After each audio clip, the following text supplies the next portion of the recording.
নমস্কার বন্ধুরা। ভারতবর্ষের সবচেয়ে বড় উৎসব হলো লোকসভা ভোট। কারণ লোকসভা ভোট প্রায় সারা দেশে একই সময়ে অনুষ্ঠিত হয় এবং সারা দেশের জনগণকে এফেক্ট করে। অন্যান্য যে সমস্ত আঞ্চলিক ভোটগুলো আমাদের হয়, যেমন বিধানসভা vote, panchayat vote, municipality vote, এগুলো নির্দিষ্ট সময়ে একটি নির্দিষ্ট রাজ্যে বা একটি অঞ্চলে হয়। কিন্তু লোকসভা ভোট সারা দেশে হয় এবং লোকসভা ভোটে যে দল বা তার জোট নির্বাচনে জয়ী হয়, তাদের যে নীতি সেই অনুযায়ী আগামী 5 বছর তারা বিভিন্ন পলিসি নির্ধারণ করে, আইন প্রণয়ন করে। ফলে সারা দেশের জনগণের জীবন তার মাধ্যমেই প্রভাবিত হয়। তো সেই জন্য আজকে আমরা আলোচনা করব ভারতবর্ষের লোকসভা ভোট 2024। পার্লামেন্ট যদি আমরা দেখি, তাহলে পার্লামেন্টের দুটো কক্ষ আমরা দেখব। একটা হচ্ছে রাজ্যসভা, একটা হচ্ছে লোকসভা। রাজ্যসভা হচ্ছে উচ্চকক্ষ, যেখানে পরোক্ষ ভোট হয়, আর লোকসভা হচ্ছে নিম্নকক্ষ, যেটায় সরাসরি ভোট হয়ে সরকার গঠিত হয়, কেন্দ্রের সরকার গঠিত হয়। তাহলে আমাদের যে লোকসভা, সেই লোকসভার মেম্বার 530 জন মোটামুটি বিভিন্ন রাজ্য থেকে নির্বাচিত হবে। 2 জন অ্যাংলো ইন্ডিয়ান রিপ্রেজেন্টেটিভ লোকসভায় রাষ্ট্রপতি মনোনয়ন করতে পারেন। আর অনধিক 13 জনের বেশি হবে না, আমাদের যে কেন্দ্রশাসিত অঞ্চল আছে সেই কেন্দ্রশাসিত অঞ্চল থেকে 13 জন নির্বাচিত হতে পারে। এবার যদি আমরা দেখি, এই যে লোকসভা নির্বাচন, এই লোকসভা নির্বাচন কন্ডাক্ট করছে ইলেকশন কমিশন অফ ইন্ডিয়া, ভারতের নির্বাচন কমিশন, যার 3 জন হচ্ছে কমিশনার। প্রধান যিনি কমিশনার তিনি হচ্ছেন রাজীব কুমার, ভারতের মুখ্য নির্বাচন কমিশনার। আর 2 জন কমিশনার জ্ঞানেশ কুমার আর ডক্টর সুখবীর সিং সান্ধু। অর্থাৎ এই যে 3 জন নির্বাচন কমিশনার, এনারাই মোটামুটিভাবে ভারতবর্ষের নির্বাচন পরিচালনা করছেন। 324 নম্বর ধারা অনুযায়ী, ভারতবর্ষের সংবিধানের 324 নম্বর ধারায় নির্বাচন কমিশনকে দায়িত্ব দেওয়া হয়েছে লোকসভা রাজ্যসভার নির্বাচন পরিচালনা করার জন্য। যারা ভোট দেয় তাদের নির্দিষ্ট পরিচয়পত্র থাকতে হয়, Aadhaar card, voter card, driving licence, এগুলো থাকলে ভোট দেওয়া যায়, যেটাকে সচিত্র পরিচয়পত্র বলা হয়। এখন অনেক কিছু প্যান কার্ডের মাধ্যমেও ভোট দেওয়া যায়। তো 326 নম্বর ধারা, ভারতবর্ষের সংবিধানের 326 নম্বর ধারায় প্রাপ্তবয়স্কদের ভোটাধিকারের অধিকার স্বীকার করা হয়েছে। অর্থাৎ প্রাপ্তবয়স্ক যে কোনো ব্যক্তি একটি করে ভোট দিতে পারে। আগে 21 বছর বয়সকে প্রাপ্তবয়স্ক ধরা হতো, কিন্তু 1988 সালে 61তম সংবিধান সংশোধনের মাধ্যমে 18 বছর বয়সকে ভোটাধিকার দানের জন্য নির্দিষ্ট করা হয়েছে। আমাদের যে জেনারেল ইলেকশন 7টা ফেজে হচ্ছে 2024-এ। 543টা আসন, এই 543টি আসনে ভোট হবে 28টি রাজ্য এবং 8টা কেন্দ্রশাসিত অঞ্চল। সারা দেশে সমস্ত আসন মিলিয়ে 4 জুন ফল ঘোষণা হবে। এই মুহূর্তে ভারতবর্ষে সরকার চালাচ্ছে ভারতীয় জনতা পার্টি, যারা 2014 সালে ক্ষমতা এসেছিল। যদি তারা 2024 সালে জিতে যায়, তাহলে এটা তাদের হ্যাট্রিক হবে এবং একক সংখ্যাগরিষ্ঠতা নিয়ে এরকমভাবে জিত এর আগে কোনো রাজনৈতিক দল পরপর 3 বার জেতেনি। তো যদি বিজেপি জেতে, তাহলে সেটাও একটা রেকর্ড হবে। কিছু স্লোগান বিজেপির 2014 থেকে তার ভাইরাল হয়েছে, যেমন 2014-র প্রথম স্লোগান, এখন অবধি যে স্লোগান চলে, সেটা হচ্ছে আপ কি বার মোদি সরকার। 19-এ স্লোগান এসেছিল মোদি হ্যায় তো মুমকিন হ্যায়। আর 2024-এ যে স্লোগান বিজেপি প্রচার করছে, সেটা হচ্ছে আপ কি বার 400 পার। এবারে এছাড়াও কিছু স্লোগান বিজেপির ছিল, अच्छे दिन आने वाला है, एक भारत শ্রেষ্ঠ ভারত, সবকা সাথ সবকা বিকাশ। এই স্লোগানগুলো সারা দেশব্যাপী বিজেপির প্রচারে কাজে লেগেছে এবং তারা 2014, 2019-এ ম্যাসিভ জয় অর্জন করেছে। 2024-এ কি হয় সেটা দেখার। বিজেপি যে কোয়ালিশন, ন্যাশনাল ডেমোক্রেটিক অ্যালায়েন্স যেটা, সেটা কিন্তু অনেকগুলো দল মিলিয়ে রয়েছে। বিজেপি একা লড়ছে না, বিভিন্ন রাজনৈতিক দলের সাথেও বিজেপির গাঁটবন্ধন আছে। সেই রাজনৈতিক দলগুলোর মোটামুটিভাবে প্রায় 38টা রাজনৈতিক দল এনডিএ শরিকের মধ্যে আছে, ঠিক আছে। এবারে যদি আমি কংগ্রেসের দেখি, কংগ্রেস যে অ্যালায়েন্স করেছে এবছর, সেটার নাম দেওয়া হয়েছে ইন্ডিয়া অ্যালায়েন্স, যার পুরো নাম হচ্ছে the India national development inclusive alliance. এখানে মোটামুটি 26টা দল আছে। এবারে বিজেপি কোন কোন দিক দিয়ে পিছিয়ে আছে বা বিরোধীরা কোন কোন দিক দিয়ে বিজেপিকে প্রবলভাবে সমালোচনা করছে এবং দেশের মানুষকে অ্যাড্রেস করছে, সেটা যদি আমরা দেখি, তাহলে তো প্রথমেই দেখব এই মুহূর্তে সবচেয়ে যে বড় ঘটনা যেটা স্ক্যাম বলা হচ্ছে, সেটা হচ্ছে ইলেকট্রাল বন্ড। ইলেকট্রাল বন্ড কি না, এটা একটি নির্বাচনী বিভিন্ন পার্টি যারা আছে, রাজনৈতিক দলকে চাঁদা দেওয়ার একটা সিস্টেম মোদি গভর্নমেন্ট তৈরি করেছিল, যে যারা যে কোনো রাজনৈতিক দলকে যদি চাঁদা দিতে চায় তাহলে তার নাম গোপন করা হবে এবং সে এসবিআইয়ের কাছ থেকে একটি টাকা জমা দিয়ে বন্ড কিনবে। সেই বন্ডটা সে রাজনৈতিক দলকে দেবে, যে বন্ডটা আবার সেই রাজনৈতিক দল এসবিআইকে জমা দিয়ে সেখান থেকে ভাঙিয়ে টাকা নিতে পারে। মোটামুটিভাবে প্রায় 12,000 কোটি টাকারও বেশি ইলেকট্রাল বন্ডের মাধ্যমে বিভিন্ন রাজনৈতিক দলগুলো পেয়েছে। সমস্ত রাজনৈতিক দলই পেয়েছে, BJP, Congress, Trinamool Congress, DMK, AIADMK, Samajwadi party সবাই পেয়েছে। যার মধ্যে সিংহভাগ প্রায় 46% মতো পেয়েছে একা বিজেপি, প্রায় 6,000 কোটি টাকা বিজেপি পেয়েছে। আর তারপরে দ্বিতীয় ধাপে আছে তৃণমূল কংগ্রেস, প্রায় 1,000 কোটি টাকার বেশি তৃণমূল কংগ্রেস পেয়েছে। এই যে এটা সুপ্রিম কোর্ট এই ইলেকট্রাল বন্ড সিস্টেমটাকে আনকনস্টিটিউশনাল বা অসাংবিধানিক বলেছে, যার পর থেকেই এবং তারা এসবিআই, স্টেট ব্যাঙ্ক অফ ইন্ডিয়াকে বাধ্য করেছে যে সমস্ত লিস্ট কারা কারা কোন কোন পার্টিকে কত কত চাঁদা দিয়েছে সেটাকে ডিক্লেয়ার করার জন্য। তো সেই ডিক্লারেশনের পরে দেখা গেছে যে প্রচুর কোম্পানি যাদের উপরে বিভিন্ন স্ক্যাম ছিল, যাদের উপর রেড পড়েছে, যাদের নানা বিধিনিষেধের আওতায় ছিল, তারা বিভিন্ন বিধিনিষেধের আওতা থেকে বেরিয়ে গিয়েছে এবং তারা বিজেপিকে চাঁদা দিয়েছে এবং তারপরে তারা নানা রকমের ব্যবসা বাণিজ্য আরও উন্নতি করেছে এবং তাদের যে পণ্য তারা প্রচুর দামও বাড়িয়েছে। তো এই হচ্ছে ইলেকট্রাল বন্ড, যেটা নিয়ে বিরোধীরা বিজেপিকে এখন প্রতিনিয়ত বিঁধে চলেছে। তারপরে যদি আমি দেখি যে বিজেপির যেটা সমালোচনা হয়, যে আমরা মণিপুরে একটা ঘটনা দেখেছিলাম, যে মণিপুরে অত্যন্ত নৃশংসভাবে সারা দেশ সেটাকে সমালোচনা করেছে, যে একটি মহিলাকে উলঙ্গ করে, ন্যাকেট করে সারা অঞ্চল ঘোরানো হয়েছিল এবং সেখানে কিন্তু বিজেপির কোয়ালিশন সরকার রয়েছে, যেটা নিয়ে একবারও সেখানে বিজেপির কোনো বড় ধরনের কোনো নেতা বা প্রধানমন্ত্রী নিজে সেখানে উপস্থিত হননি। তিনি সামান্য কয়েক সেকেন্ডের একটি বাইট দিয়েছিলেন, যেটা নিয়ে আর আজও মণিপুরের বিভিন্ন খেলোয়াড় যারা বিভিন্ন জায়গায় নাম প্রতিষ্ঠিত আছে, তারা তাদের ডিমান্ড এখনও করেছে যে প্রধানমন্ত্রী কিছু বলুন। তো মণিপুরের একটা ঘটনা যেটা সারা দেশে বিজেপির সমালোচনা হয়েছিল, সেটা বিজেপির বিরুদ্ধে যাবে।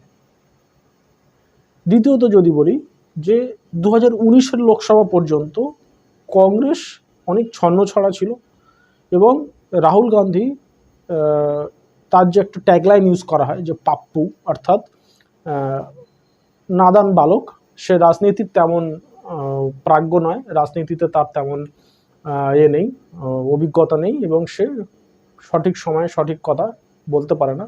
মোদির মোকাবেলায় সে প্রায় কিছুই না। প্রায় 1 বছর ধরে রাহুল গান্ধী ভারত জোড়ো যাত্রা, ভারত জোড়ো ন্যায় যাত্রা, এই যাত্রাগুলোর মাধ্যমে কাশ্মীর থেকে কন্যাকুমারিকা, অর্থাৎ কন্যাকুমারিকা থেকে কাশ্মীর পর্যন্ত যাত্রা করেছে। এখন তার ন্যায় যাত্রাও চলেছে। ফলে সারা দেশ জুড়ে প্রত্যেকটা রাজ্য সাধারণ মানুষের সাথে সে অনেক মেলামেশা করেছে, এবং প্রায় প্রতিটি বর্গ, সে আমরা দিল্লির কুলিদের হোক, বা দিল্লিতে বাইক মেকানিকদের সাথে হোক, ট্রাক ড্রাইভারদের সাথে হোক, ছত্তিশগড়ে কৃষকদের সাথে হোক, এরকম সে বিভিন্ন বর্গের মানুষদের সাথে মেলামেশা করেছে, তাদের সমস্যাগুলো জানার চেষ্টা করেছে। হ্যাঁ, মহিলাদের সাথে বিভিন্ন জায়গায় তাদের সমস্যা, ছাত্রদের সাথে তাদের সমস্যা, হ্যাঁ, যুবকদের সাথে তাদের সমস্যা, আনএমপ্লয়মেন্ট নিয়ে তাদের কি বক্তব্য, এই সমস্ত কিছু সে জানার চেষ্টা করেছে। ফলে জনমানুষের, সাধারণ মানুষের কাছে রাহুল গান্ধীর যে অ্যাকসেপ্টেবিলিটি সেটা অনেকটা বেড়েছে, এবং সাধারণ মানুষ তার সাথে অনেক জুড়েছে, যেটা তার খানিকটা পার্টিও তার ফল ভোগ করছে। এবারে যদি আমি দেখি যে কিছুক্ষণ আগে আমরা যেটা ইডি সিবিআই এর যে কথা বলছিলাম, যে ইডি সিবিআই বিরোধীদের অভিযোগ যে ইডি সিবিআইকে বিজেপি একটি হাতিয়ারের মতো ব্যবহার করছে বিরোধী দলের জন্য। এবং এখানে একটা বিষয় হচ্ছে যে প্রধানমন্ত্রী বারবার সমস্ত মঞ্চ থেকে বলছেন যে তিনি জিরো করাপশন নীতি নিয়েছেন, তিনি করাপশনের সাথে আপোষ করবেন না, যত করাপ্টেড মানুষজন রাজনীতিতে আছে তাদেরকে তিনি জেলে পাঠাবেন। কিন্তু দেখা যাচ্ছে যে বাস্তবে যদি দেখা যায় যে যে সমস্ত বড় বড় নেতা রয়েছে যাদের অনেক করাপশনের অভিযোগ, তারা কিন্তু বিজেপিতে সামিল হয়েছে, এবং তাদের বিরুদ্ধে আন্দোলন, মানে তাদের বিরুদ্ধে যে তদন্ত, ইডি সিবিআই অন্যান্য এনসিবি যে আন্দোলন, যে তদন্ত, সেটা প্রায় স্থিমিত হয়ে গেছে, বা তাদের তদন্ত তুলে নেওয়া হয়েছে। যেমন এখানে আমি যদি বলি অজিত পাওয়ার ভেরি রিসেন্ট জয়েন করেছে, তার এগেনস্টে প্রায় 70,000 কোটি টাকার স্ক্যাম ছিল। এছাড়া হাসান মারুফ, ইডি তার এগেনস্টে সুগার মিল ফ্যাক্টরি স্ক্যাম ছিল, সেও বিজেপিতে জয়েন করেছে। প্রফুল প্যাটেল, তার এভিয়েশন স্ক্যাম ছিল প্রায় 30,000 কোটি টাকার, সেও বিজেপিতে জয়েন করেছে। নবীন জিন্দাল, একটু আগে আমি যেমন লিস্ট দেখালাম, নবীন জিন্দাল কংগ্রেসে জয়েন করেছে, তার এগেনস্টে স্ক্যাম ছিল। যে এছাড়াও অন্যান্য যে সমস্ত আগে যারা জয়েন করেছে, এই মুহূর্তে পশ্চিমবঙ্গের বিরোধী দলনেতা শুভেন্দু অধিকারী, তার এগেনস্টে নারদা স্ক্যাম ছিল। তো এই সমস্ত বিষয়গুলো বিরোধীরা কিন্তু অভিযোগ করছে যে একবার যে অন্য দলে যখন কেউ থাকে তখন তার বিরুদ্ধে কেস হয়, তার বিরুদ্ধে তদন্ত হয়, কিন্তু সে যদি একবার কোনো রকমভাবে বিজেপিতে জয়েন করে যায় তাহলে কিন্তু সে ধুয়ে মুছে সাফ হয়ে যায়, এবং মোদি ওয়াশিং পাউডার বলে বিভিন্ন ক্যাপশন তৈরি করে বিরোধীরা কিন্তু প্রচার করছে। ফলে ইডি সিবিআই এর যে তদন্ত বা বিভিন্ন বিরোধী দল যে ভ্রষ্টাচারী, এই যে প্রচার বিজেপি করছে, সেটা দিনে দিনে ফিকে হয়ে যাচ্ছে। এবং যেহেতু অন্যান্য বড় বড় নেতা যাদের বিরুদ্ধে অনেক অভিযোগ ছিল, তারা যেহেতু বিজেপিতে জয়েন করে বহাল তবিয়াতে আছে, ফলে সেই বিশ্বাসযোগ্যতাটা যে অন্য বিরোধী দলের নেতারা তারা অনেক বেশি দুর্নীতিগ্রস্ত, সেই যে একটা ধারণা বিজেপি তৈরি করছিল, সেইটা আস্তে আস্তে জনগণের মনে ফিকে হয়ে যাচ্ছে, এবং মানুষ সেগুলো নিয়ে কথা বলছে। এটা একটা বিজেপির বিরুদ্ধে যাচ্ছে। ডিমনিটাইজেশন, যেটা মোদিজি 500 টাকা এবং 2000 টাকার নোট, 1000 টাকার নোট ব্যান করেছিল, 500 এবং 1000 টাকার নোট ব্যান করেছিল, করে 2000 টাকার নোট চালু করা হয়েছিল। তো 2000 টাকার নোট চালু করেছিল, এবং এই যে 500,000 টাকার নোট যে ব্যান করা হয়েছিল, আরবিআই এর রিপোর্ট অনুযায়ী মোটামুটিভাবে প্রায় 95% নোট কালো ধন, যেটাকে বলা হচ্ছে যে কালো ধন রূপে এগুলো ছিল, সেটা কিন্তু রিজার্ভ ব্যাংক সিস্টেমের মধ্যে ফিরে এসছে। তো যদি 95% নোটস অর্থই যদি সিস্টেমের মধ্যে ফিরে আসে, তাহলে ডিমনিটাইজেশন খানিকটা ফেল বলা যেতে পারে।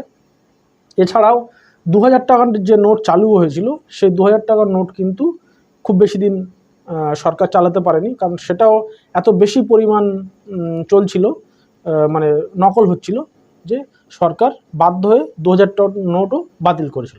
ফলে 500 1000 ব্যান করে যে 2000 টাকার নোট চালু করা হলো সেটাও কিন্তু সফলভাবে চালানো গেল না।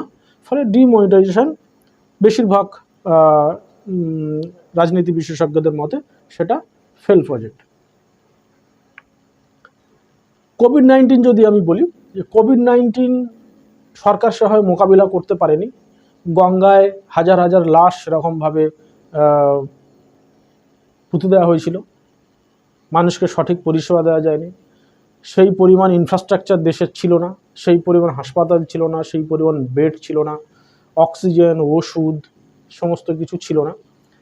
ফলে প্রচুর মানুষ মারা গিয়েছে, যাদের পরিবারে কেউ সদস্য মারা গেছে তারাই তার ব্যথা বোঝে।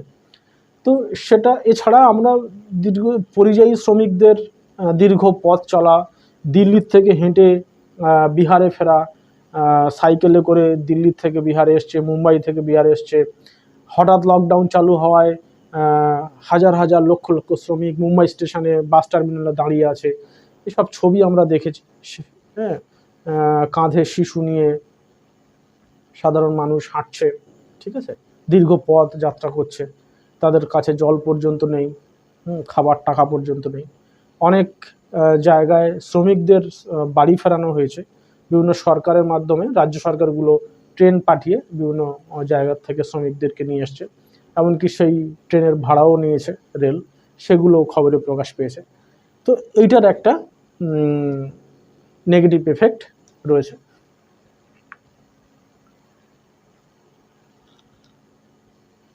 গ্যাস সিলিন্ডারের দাম, যে আমরা দেখেছি এর আগে যখন কংগ্রেস সরকার ক্ষমতায় ছিল তখন গ্যাস সিলিন্ডার অনেক কম দামে পাওয়া যেত, তো তারপরে সিলিন্ডারের দাম অত্যন্ত পরিমাণ বেড়েছে, প্রায় 1000 টাকার সমান কাছাকাছি হয়ে গেছে।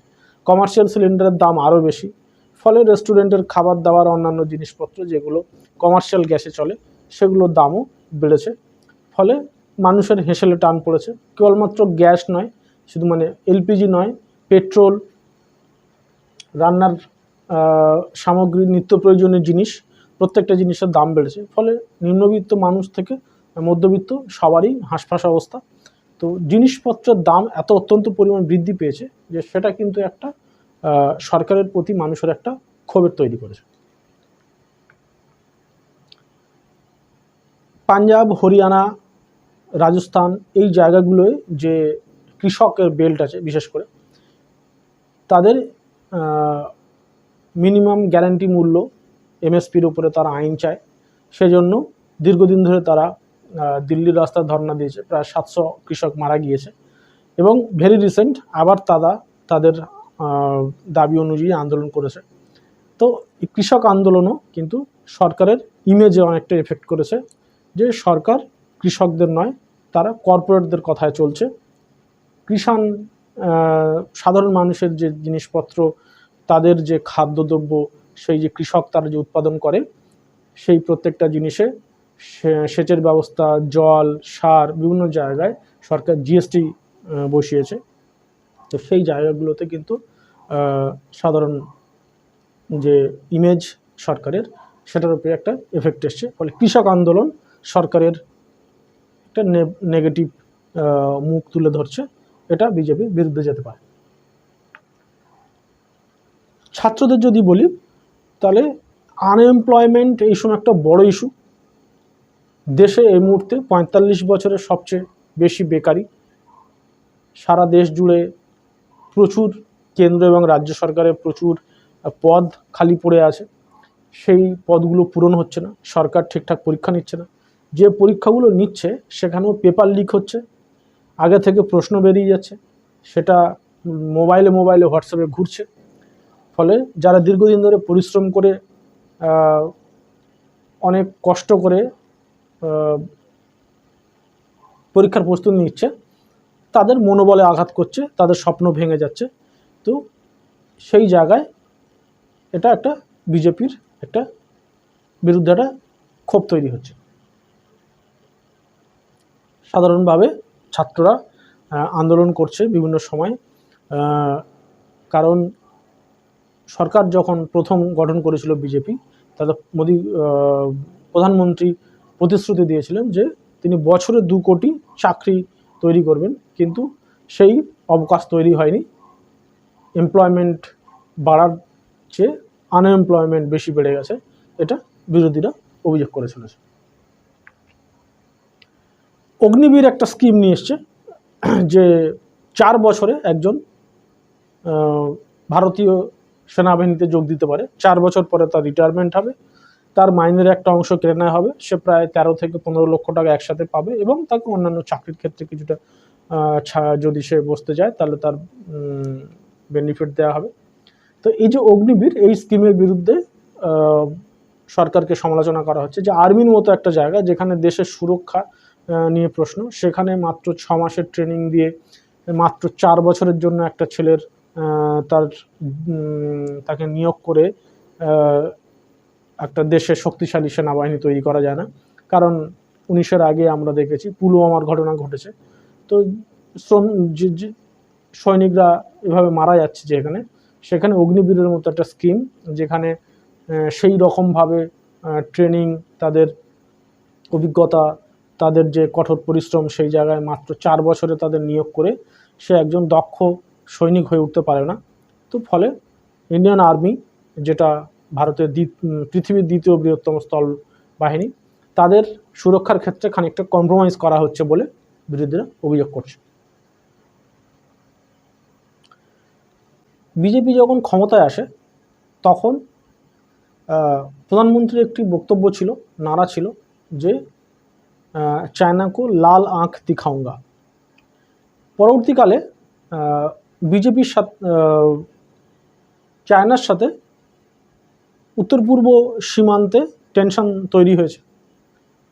বিভিন্ন স্যাটেলাইট চিত্র এবং বিরোধীদের অভিযোগ যে ভারতবর্ষের বেশ কিছু অংশ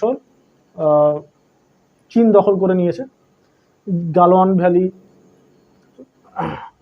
পানসং, এই সমস্ত জায়গাগুলো কিছুটা দখল করেছে এবং যেটা বিদেশ মন্ত্রক বা বিদেশমন্ত্রী জয়শঙ্করের তরফ থেকে সবসময় অস্বীকার করা হয়।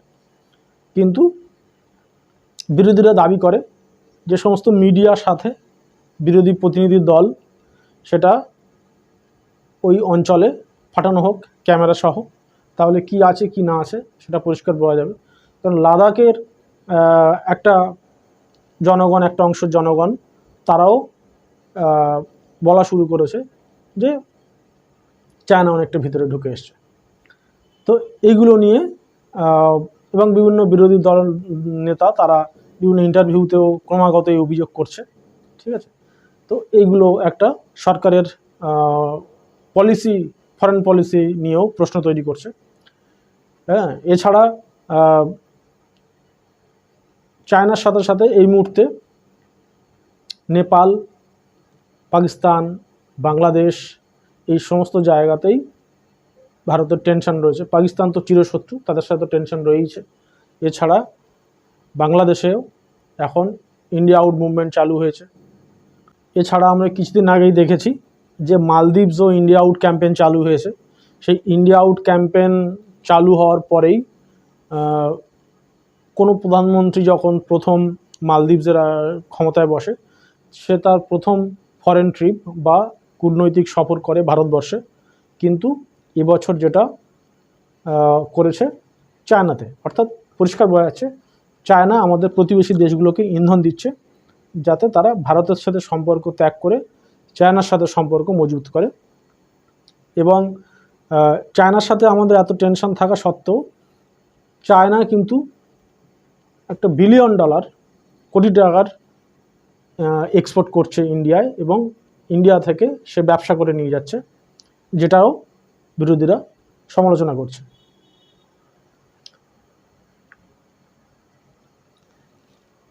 ইসরায়েল প্যালেস্তাইনের যে যুদ্ধ দীর্ঘদিন ধরে চলছে, সেইখানে এই মুহূর্তে ইরান তার মধ্যে ঢুকে পড়েছে এবং যেহেতু রাশিয়ার সাথে ভারতের সম্পর্ক খুবই ভালো প্রথম থেকেই, কিন্তু রাশিয়া, ইরান এরা প্যালেস্তাইনকে সাপোর্ট করছে, কিন্তু প্রথম দিকেই একদম প্রথম অবস্থাতেই সরকার ঘোষণা করে দিয়েছে যে তারা ইসরায়েলে সাপোর্ট করছে।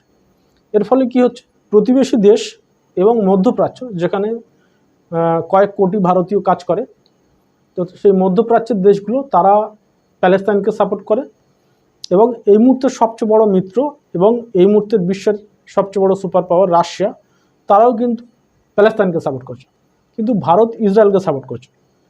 ফলে আন্তর্জাতিক ইস্যু খানিকটা বদলে যাচ্ছে, এবং রাশিয়া এই মুহূর্তে তারা ইরানকে বিভিন্ন অস্ত্র সাপ্লাই দিচ্ছে, যাতে করে তারা ইসরায়েলের সাথে যে তাদের নতুন যে যুদ্ধ তৈরি হচ্ছে সেখানে তারা স্ট্রং হতে পারে, এবং সেদিক থেকে এমনকি আমেরিকাও খানিকটা নিউট্রাল রয়েছে। তো আমরা ইসরায়েলকে হঠাৎ করে যে মোদি গভর্নমেন্ট যে সাপোর্ট দিয়েছে সেইটাও খানিকটা হলেও আন্তর্জাতিক ক্ষেত্রে, কারণ এখন প্রায় সারা বিশ্ব জুড়ে প্যালেস্তাইনের দিকে মানুষের সহানুভূতি বেশি, তো ইসরায়েলকে সাপোর্ট করাটাও একটা খানিকটা হলো আন্তর্জাতিক কূটনীতির ক্ষেত্রে বিজেপির খানিকটা, সরকারের খানিকটা ড্রব্যাকস বলা যেতে পারে। শেষ করব বাংলাদেশ দিয়ে। বাংলাদেশ প্রায় ভারতের উপর পুরোটাই নির্ভরশীল, কিন্তু কিছু বিষয়ের জন্য ভারতবর্ষ এবং বাংলাদেশের সম্পর্ক খারাপ হতে চলেছে, এবং সেখানে ইন্ডিয়া আউট ক্যাম্পেইন চালু হচ্ছে, তারা ভারতের পণ্য বয়কট করছে। তো এই বিষয়গুলো ভারতবর্ষের যে ফরেন পলিসি, সেই ফরেন পলিসির উপরে প্রশ্নচিহ্ন দাঁড় করাচ্ছে। তো এইগুলো বিরোধীরা অভিযোগ করছে যে দেশের আভ্যন্তরীণ এবং দেশের বাহ্যিক এই সমস্ত বিষয়গুলোতে বিজেপির যে ওভারঅল নীতি সেটা কাজে আসছে না, এবং সাধারণ মানুষ থেকে শুরু করে বাইরের যে প্রতিবেশী দেশগুলো তারা সবাই প্রায় এই নীতিতে সরকারের যে নীতি সেই নীতিতে সন্তুষ্ট নয়। ফলে সরকার পরিবর্তনের প্রয়োজন আছে, বিজেপিরা তাদের এই ক্যাম্পেইন করছে। 4ই জুন লোকসভার ভোটের ফলাফল ঘোষণা হবে, তো তখনই বোঝা যাবে যে কারা ক্ষমতায় আসছে বা কারা ক্ষমতায় থাকছে। আমরা লোকসভা ভোটের আরেকটা পার্ট 2 বানাবো কেবলমাত্র পশ্চিমবঙ্গ নিয়ে, যে আমাদের রাজ্যে কোন সিটে কারা দাঁড়াচ্ছে, কাদের কীরকম কি সম্ভাবনা রয়েছে, আগে তাদের কি ফল ছিল, কোন ব্যক্তি কোন রাজনৈতিক দলে চলে গেল, তার ফলে ইকুয়েশন কি তৈরি হচ্ছে, নতুন কারা প্রার্থী হলো, কোন কোন জায়গায় কারা নতুনভাবে প্রার্থী হিসাবে দাঁড়ালো, এই সমস্ত বিষয় নিয়ে আমরা আরেকটা ভিডিও বানাবো লোকসভা পার্ট 2 পশ্চিমবঙ্গ, সেটাতে আলোচনা করব। ধন্যবাদ।